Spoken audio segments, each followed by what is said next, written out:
voda, sjedi stari otac i cigaru mota.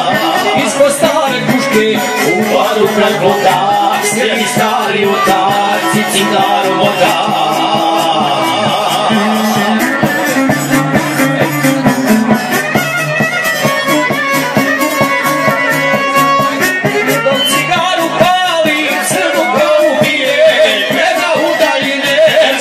Suze krije, od cigaru pali, crnu kavu pije, gleda u daljine, svoje suze krije.